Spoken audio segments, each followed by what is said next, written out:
võtad kaasa Pariisi ja mõjutab sellega Pariisi kliimakonverentsi tulemusi ja see läheb ka keskkonnaministri kätte.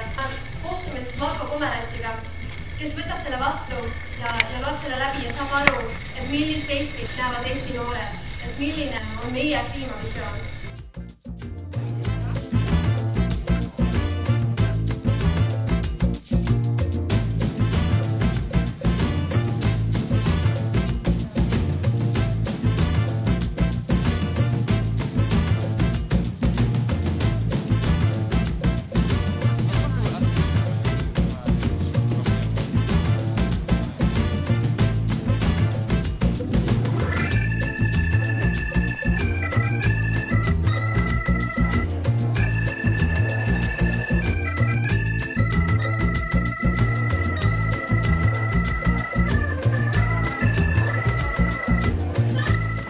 No nii, head Eesti noored, kes on mures mitte ainuüksi Eesti kliima ja looduse ja keskkonna pärast, vaid kogu maailma.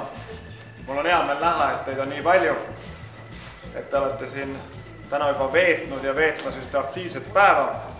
Ma lugesin selle kliimadeklaratsiooni 2 korda läbi. Te olete kirjutanud siia suured eesmärgid, aga ilma suurte eesmärkideta ei saa kunagi tehtud ka väiksed Eestis.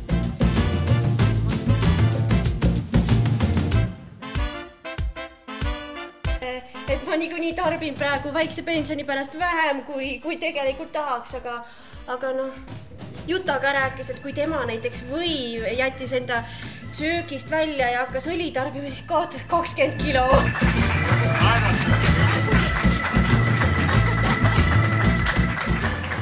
Meie oma 9% emissiooniga peaksime ülejäänud maailmale olema selliseks heaks eeskujuks, võtma ise omalt poolt kohustused.